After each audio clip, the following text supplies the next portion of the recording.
E aí, gente, Hackman aqui, mais um vídeo sobre ética, né, na pesquisa acadêmica, pesquisa em geral, seja biomédica, seja na área da física, psicologia, não importa. E aqui o ingrediente declarável que a gente viu do Fullmetal Alchemist, né, que é o ingrediente da Pedra Filosofal Humanos, e eles descobrem isso e falam que é impossível de eles de fazê-la, né, e até usá-la, né. Então essa questão de que a questão ética de que tipo você não vai usar algo que foi feito dessa forma tão brutal, né?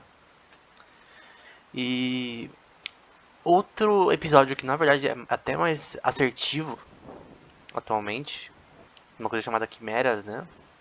Que a gente vai ver que também tem na vida real esse conceito. E, e é a questão de biomedicina antiética em animes, né?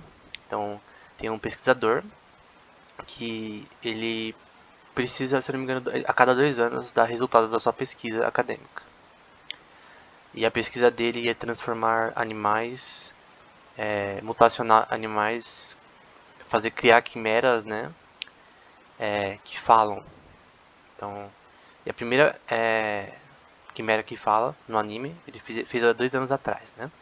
Coincidência, foi o mesmo ano que a sua esposa saiu, né? E não voltou mais. Aí só ficou ele e a filha dele com o cachorro, né? E aí no anime, no episódio 7, ele cria uma quimera um dia antes de ser o seu teste pra. Tinha uma pressão que se ele não tivesse resultados nos seus experimentos, ele ia ser demitido.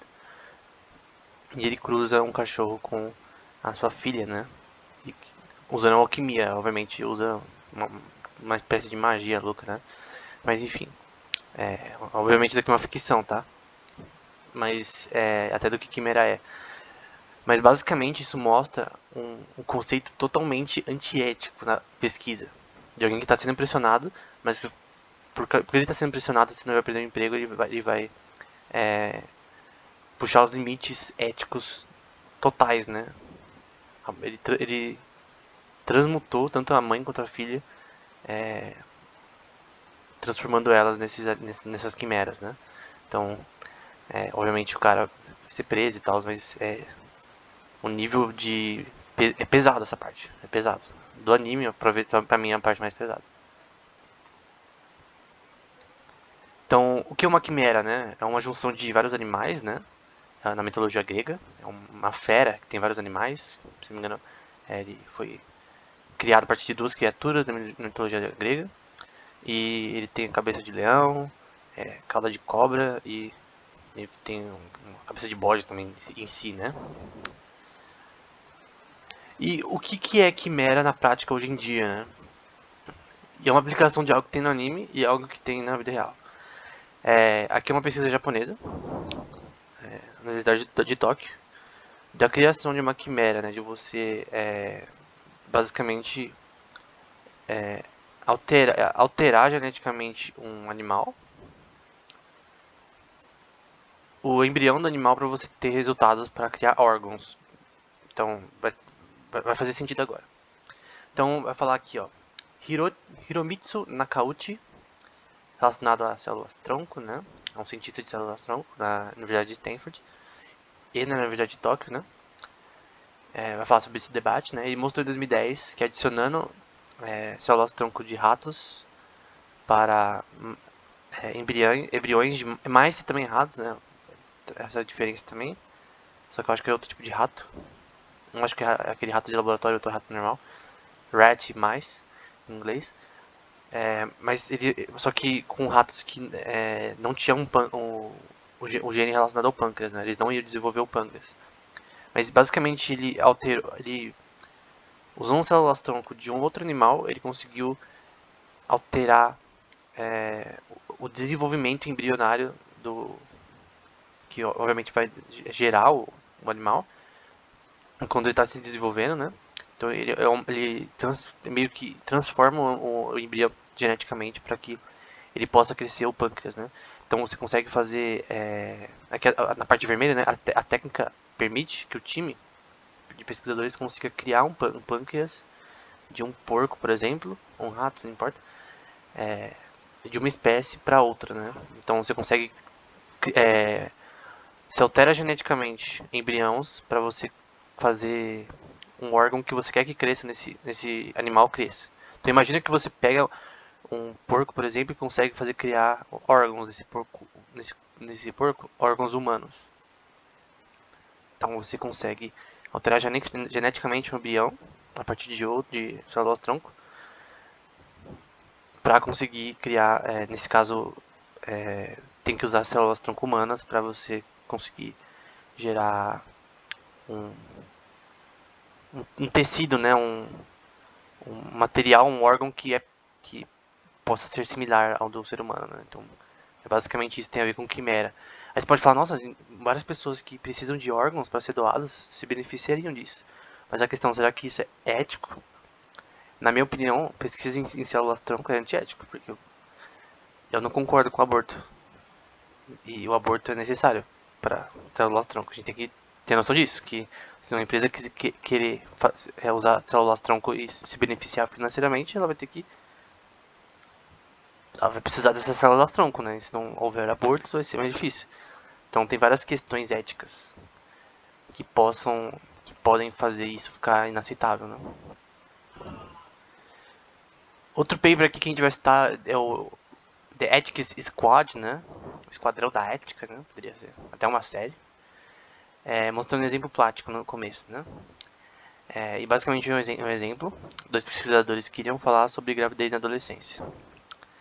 E aí acharam um rapaz, né, de 24 anos e uma moça que estava grávida para falar sobre esse tema. Só que descobriu que eles mentiram sobre a idade. Que a moça, ela era de menor e ele tinha 24 anos.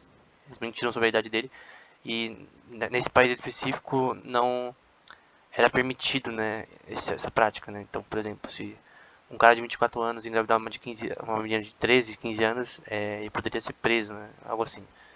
Então eles tinham esse dilema. Eles continuam a pesquisa ou eles reportam para as autoridades, né? Porque eles disseram que a sua idade, os seus dados pessoais ficariam confidenciais.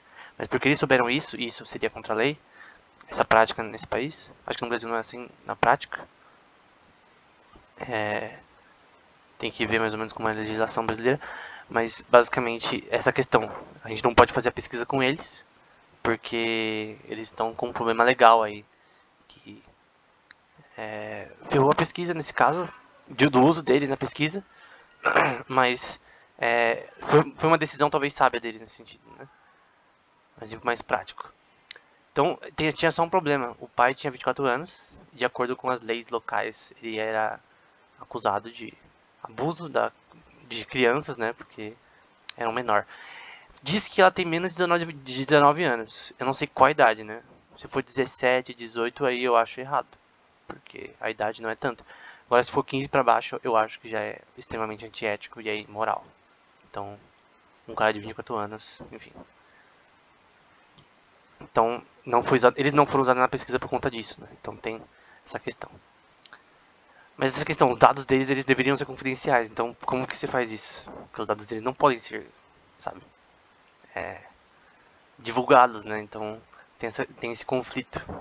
Privacidade de dados, ética. Éticas na pesquisa, né? Também tudo na descrição.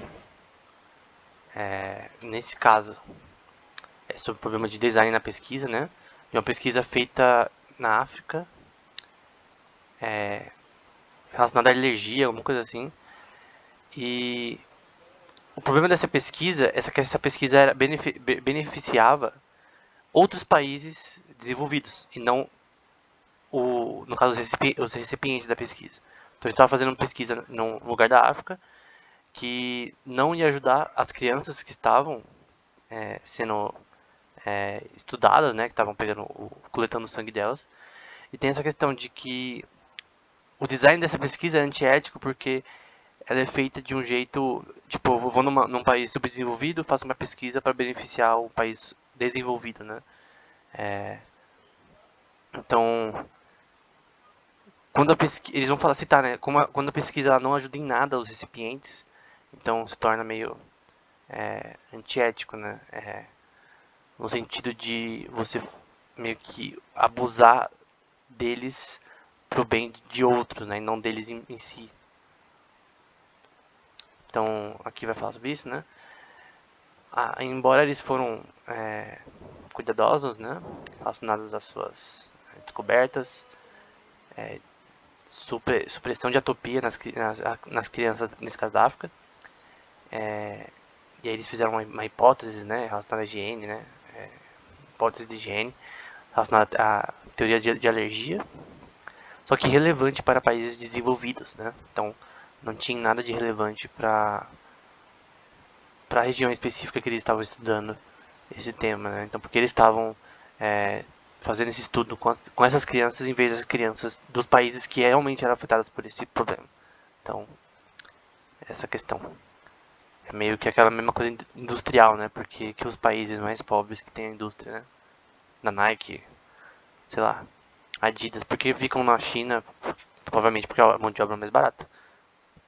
Mas isso levanta vários pontos antiéticos, né? De que a exploração vai ser maior lá por causa disso. Enfim. No próximo vídeo a gente continua falando sobre ética e pesquisa em países subdesenvolvidos, né? Como a gente já falou antes. Então, até o próximo.